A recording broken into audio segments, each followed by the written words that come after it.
Welcome to the Resilient Organization. I'm Dr. Ashley Newcomb, and I'm the founder of Inspired Coaching and Leadership. And if you've ever had the sense that something feels kind of off in your organization, but you can't quite name it and you can't quite put your finger on it, then you're not alone, but you are in the right place. This podcast is where we're going to put language to those moments and help you see what's really happening beneath the surface of your organization. In this first season, we're going to explore what happens when organizations go silent. That's when followers stop speaking up, followers disengage, and critical signals go unnoticed by organizational leadership because silence doesn't just affect communication. It actually weakens an organization's ability to respond, to adapt, and to remain resilient in those trying times. So out of the gate, I've used two terms that I would like to take a moment to give a little context to. The first is resilient organization, and the second is follower.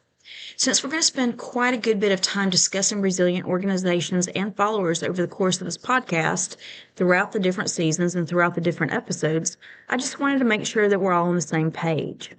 So when we discuss resilient organization, I want you to think about a company, about any company, a nonprofit, a for-profit, publicly traded, privately owned, public sector, private sector, a church, really just any kind of organization that not only survives potentially catastrophic events, but has the ability to use these catastrophic events towards growth and to thrive in the aftermath of some serious hardships.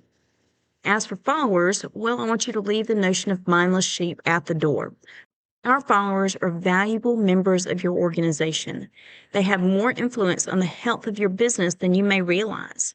And we're going to get into the importance of followers and followership during future episodes. So when we start talking in terms of leaders and followers, just know that we're going to start tapping into the true depth of that relationship. Now let's get started with today's episode. During the course of my career, I've been very, very fortunate to work with a wide variety of professionals from all different types of backgrounds, all different types of experiences, credentials, all that good stuff that makes unique people, well, unique. In today's episode, we're going to talk about Dan. I met Dan in a coffee shop for one of our first meetings, and it was a heavy one. If you were to ask me today to describe Dan to you, or at least Dan's personality, I would tell you that he's just a rock-solid guy. He has a great personality, a great outlook on life, he loves a good laugh, and he just really knows how to connect with people. But that first meeting, the first time that I really sat down to talk to him, he just exuded frustration and confusion, and maybe even a little desperation. So I ordered a hot chocolate. Yes, it was a coffee shop, but I don't drink coffee. And I sat down with Dan and asked him to tell me his story before he told me his goals. He rubbed his forehead for a minute, and then he started off by telling me that he didn't know where it all went sideways, which is never really a good sign when you're working as a coach. So I gave him a little space and gave him a moment to collect himself before he continued. He told me a story about how he was always so proud of his organization. The numbers used to always come back over target, even when they seasonally adjusted. And then COVID hit, and for a while he thought that maybe they were just struggling because they were trying to rebound from COVID, but that turned out to not be the case. So before we continue with Dan's story, let me give you a little bit of background about him. Dan was the kind of person that loved people. He was the kind of leader that people noticed, people instantly related to. Other leaders were jealous of Dan because of his ease at establishing rapport with his followers. Dan had an MBA from a prestigious university. He was exceptionally charismatic, and he was very driven in life in general. He was the kind of person that colleagues joked around that he could motivate a stick.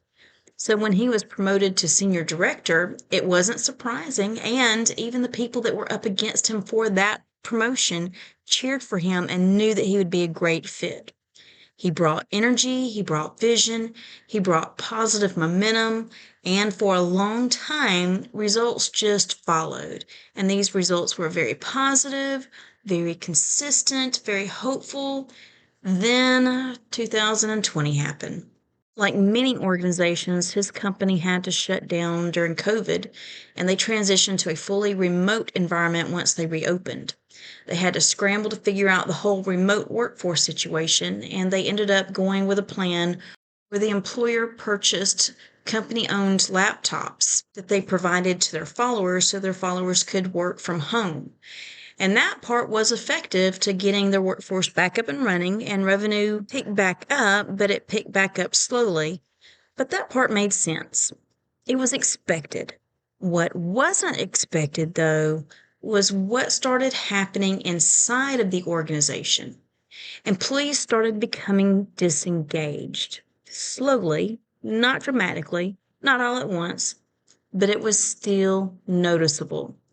The request made for referrals to the Employee Assistance Program increased, and the way that Dan described it to me was before this, he didn't even know they had an Employee Assistance Program because there were so few requests that came through. They also noticed that the request for time off increased, and there were other supervisor concerns. Supervisors started complaining to Dan and other members of senior management that the followers weren't responding to emails, they weren't answering phone calls, and they weren't even answering their Teams call. It was like they were showing up, but not really showing up. One employee even repeatedly logged into virtual meetings wearing a house robe. Something was definitely off, but no one could quite name it. Dan noted here that one of the most concerning parts of it was that the followers within the organization acted like these disruptions were just par for the course. I mean, don't you always show up for a meeting wearing your house coat? And who doesn't love enjoying a bowl of cereal during their annual performance review? So the leadership of this organization did what many other organizations do. They moved quickly to address what they thought and believed with all their hearts and souls was a personnel issue. Senior leaders of the organization deliberated, and they all came up with a two-pronged approach that they truly believed was going to resolve the issue. First, they launched an internal email campaign. The email campaign was designed to be motivational and encouraging and to really help employees, the followers within the organization, feel valued and connected to their work family. And then there was a second prong of approach. So here they really leaned into tangible evidence of not necessarily their followers' worth and value, but rather their employees' production. You see how I shifted there between follower and employee? Keep that tucked away in the back of your mind. So this organization implemented a keystroke tracking software where they began to virtually monitor employee productivity. They also created a new employee policy that required all followers within the organization to enable the email read receipts by default. So you were required to make sure that everybody knew when you read the emails and that you actually did read the emails. Well, at least you opened the email. A quick side note here that I want to make sure I point out to you is that the followers within the organization were aware of the email read receipt policy because that was a new policy that was sent out to everybody, and they had to sign acknowledgement saying that they received this updated policy and they understood. However, they didn't know that they were being virtually tracked for productivity. They didn't know about the keystroke tracking software or the other monitoring software because the employer packaged this as a software update and rolled this out without telling their employees exactly what was in the update. So on one hand, they start this email campaign saying, hey, we care about you, we value, we're family. And simultaneously, they rolled out policy that ended up telling the followers, you know what? Hey, we're watching you, so don't mess up or we're going to figure it out. This is where leaders often don't realize what they're communicating to their followers because trust and surveillance don't, and by nature cannot, coexist well. Even when they're both introduced with good intentions, people are going to feel that tension. They're not going to be able to reconcile, well, if you trust me, but you're watching me, do you really trust me? So back to Dan. Dan volunteered for the email campaign because it was in his wheelhouse. He leaned into one of his huge strengths, which is his ability to connect with and motivate people. He's great at building rapport and great at really helping people feel seen and heard. For his role in the email campaign, he worked closely with his human resource department and he even collaborated with his wife. So his wife just happens to be an English professor who was an English major and a psychology minor. So she helped him craft these messages that felt thoughtful and personal. He also opted to send these from his personal email account instead of the organization's generic email account because he felt like that gave it an extra personal touch. And at first, this worked. People responded. They reached out to him directly to express their gratitude. They just genuinely felt seen and heard, and they felt cared about. And then something changed. The responses stopped, the emails went unopened, some were deleted without being read, or, well, for that matter, being opened. It was the same leader, the same approach, and the same message, but a completely different outcome. Well, I bet you, like Dan, are sitting there scratching your head and wondering what happened. Well, the truth of the matter is, remember that little side note from earlier that I told you that the followers didn't know that they were being tracked? Well, guess what? They found out. I do want to take a moment right here and kind of emphasize how the followers within the organization found out. So one of the employees was having, well, a disciplinary meeting. And during that meeting, the employee found out that the employer had been tracking productivity through the software rolled out to these laptops provided by the employer. As an organizational leader, you might be thinking to yourself, well, it's the employer's right to install any type of software onto a laptop that the company owns for the purpose of tracking employee productivity. After all, most businesses that I know of are in the business of being businesses and require their employees to conduct business. And I'm not debating that. I'm not here to say what the employer rights versus employee rights should look like in this situation. What I'm saying is that there is a right way and a wrong way for your followers to figure it out that you're tracking their productivity in order for you to maintain a healthy and productive relationship with your follower. And that kind of infringes on psychological safety, which we'll discuss in another episode. So if you've ever led a team, you may have experienced a version of this where something that used to work suddenly stops working. There's no clear explanation. There's no major conflict. There's no obvious breakdown. There's just a shift. And you just can't find a reason or rhyme or rationale for that shift. So what Dan was experiencing and what many organizations in this situation experience is something that I call the quiet organization. It doesn't announce itself, it doesn't disrupt loudly, and that's because it's often missed. A quiet organization is when people just stop speaking up. They become disengaged but remain present. They comply, but they stop contributing. And from the outside, everything can still look functional, and organizational leaders might think, well, nothing's changed. There's just something wrong with my employees. But if you think that, then you're missing the root cause of the problem. One of the reasons why we miss this so often is because our usually high performers keep performing, but they don't perform at the level that they can perform. You've got to keep in mind that some of your followers within the organization, well, to be frank about it, their 60% looks better than some people's 100%. So when they cut back on their performance, and they're usually the first ones to cut back, we miss it because, well, they're still doing really good work. But instead of seeing your organization as their career, they start seeing it as a paycheck. So yes, they're showing up and yes, they're performing, but they're not contributing to the level that they have in the past. What we often miss in this scenario is that engagement isn't something that leaders can control directly. It's something that people choose to give or quietly begin withholding based on what they're experiencing inside of your organization. Silence is not the absence of problems. Is the absence of voice. And this matters more than most leaders realize because when people stop speaking, you lose those early warning signs, you lose honest feedback, and you lose the ability to see problems before they escalate into something that could possibly get out of hand and turn into something very serious very quickly.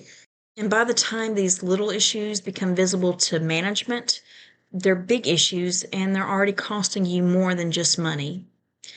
Here's a little bit of a deeper insight into Dan's scenario. What's important here is that Dan didn't suddenly become ineffective. His messages didn't suddenly lose its quality.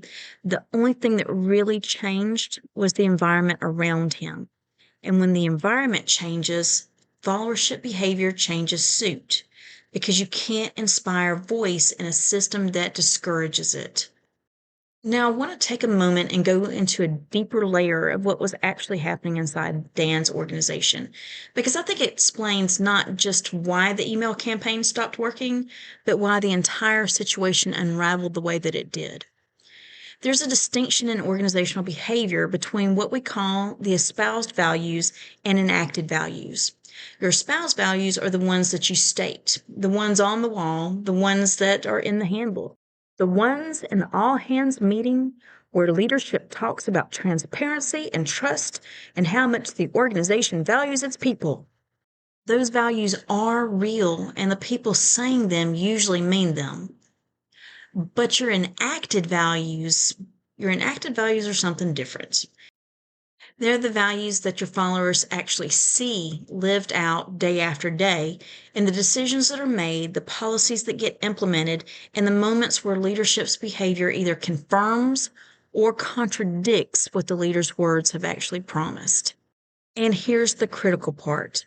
When there's a significant gap between what an organization says it values and what it actually does value, followers notice every single time, faster than leadership expects. And that gap doesn't just create confusion, it creates an integrity issue. It damages psychological trust within an organization, and it sends a message about how the system really works, what actually gets rewarded and what actually gets ignored, and what behavior carries what kind of risk. See, Dan's organization said, "We value you, we trust you, we're a family," and simultaneously, they implemented covert monitoring software and rolled it out as a routine update without disclosure. Those two messages cannot coexist in the mind of your followers. They won't try to reconcile them. They'll simply choose which one they believe and base all conceptions about that organization based on that belief from that moment moving forward. And their decision is going to be based on what they've experienced the most from organizational leadership every single time. That's not cynicism, that's wisdom, and it's exactly what Dan's followers did. The moment that gap became visible, the moment the enacted values showed up and contradicted the espoused ones, that trust was gone. That relationship was damaged. And without that trust and without that relationship, Dan's warmth, his skill, and his genuine care for his people, none of that could reach them anymore. Because you can't inspire voice in a system that has taught your people that their voice isn't safe. Right about now, you might be saying to yourself, "Oh, wow, that's a bum deal for Dan. But how does this actually apply to me or to my organization?" So let me give you a few things to think about, because this is the moment that you and I are going to shift from theoretical to actual reality. And the truth is, this could be your reality. You may not notice the shift when it starts. Things don't break, they drift. Performance may still look acceptable to you because the early signs are subtle, not dramatic. So if you're waiting for a clear problem, you're already late to the game. Responsiveness changes before performance does. You'll notice slower replies to emails, slower replies to messages.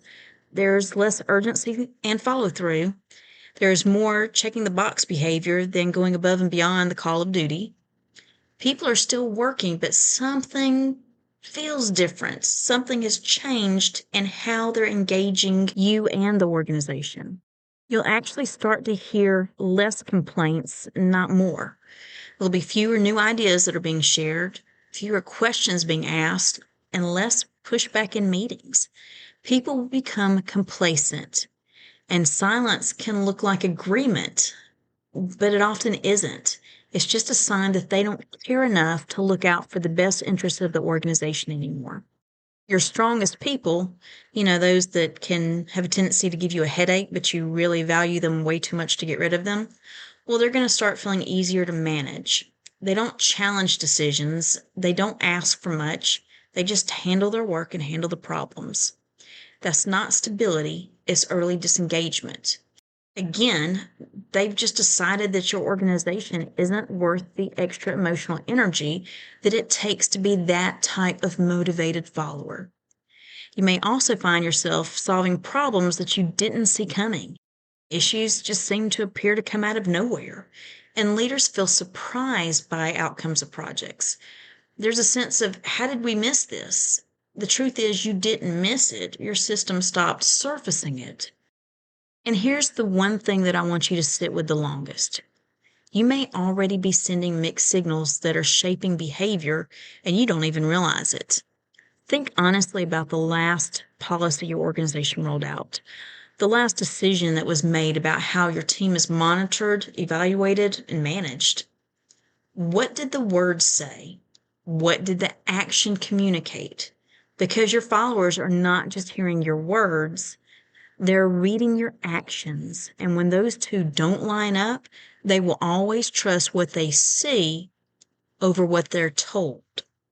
Your followers may already be reallocating their effort. They're still working, but they're deciding where to invest their energy and where not to. Remember, engagement isn't going to be lost all at once. It's going to be gradually withdrawn. If anything that I just said is kind of tickling at the back of your brain, it's worth paying attention to. Trust me. Now I want to give you something practical, because awareness without action is just uncomfortable.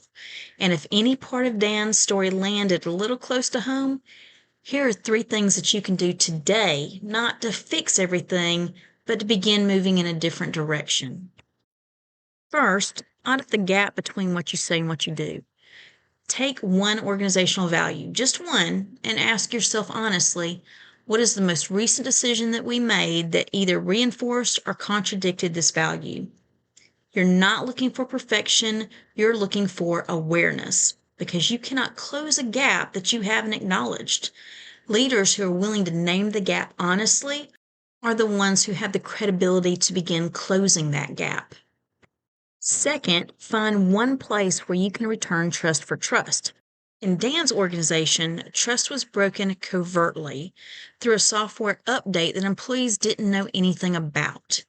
You may not have done anything that dramatic, but think about whether there's anywhere in your organization right now where your people are being monitored, evaluated, or managed in a way that they haven't been told about clearly and directly. If there is, address it. Not defensively, not with a lengthy justification, but honestly. Again, I'm not trying to debate the rights of employers versus the rights of employees. I'm just noting that transparency, even when it's uncomfortable, is almost always received better than the alternative, which is discovery. And discovery, as Dan learned, is very hard to recover from. Third, create one moment this week where a follower's voice visibly changes something in your organization. It doesn't have to be a major decision. It can be small, but find an opportunity, ask for input, genuinely receive it, and then do something with it. Tell a person that you did something with it. Tell them why. That cycle, reinforcing voice, response, and acknowledgement, is the most fundamental unit of organizational trust. And right now, in a lot of organizations, that cycle's broken. Starting to repair it takes one honest, visible moment at a time. These are not complex fixes, but they are intentional ones. And in an organization that has gone quiet, intentional, consistent, visibly acted on, that's exactly where you're going to begin reestablishing trust. And that's what we're going to do next, because silence doesn't start at the organizational level. It starts with individuals, people who care, People who try and then something shifts. So, if this resonates with you and you're starting to recognize some of the patterns in your own organization, please know that you're not alone. I've created a short training called When Followers Go Quiet, Diagnosing Hidden Disengagement in Your Organization. I designed this training to help you put structure to what you're seeing and begin identifying what's really happening beneath the surface of your organization. And if you're not quite ready for that yet, I also have a simple resource that you can download called 5 Signs Your Organization Has Gone Quiet. These resources, along with a description of the services I provide and much more information, are available at inspiredcoaching.net. Because the most dangerous moment in an organization isn't when people are loud, it's when they stop speaking and no one notices. That's where resilience truly begins to break down. But if you find yourself in that type of situation, know that there's hope. We can work through that problem together. This has been the Resilient Organization. Thank you for joining me for the day your organization went quiet. Join me next time for when we discuss when high performers stop talking and the story of Jane.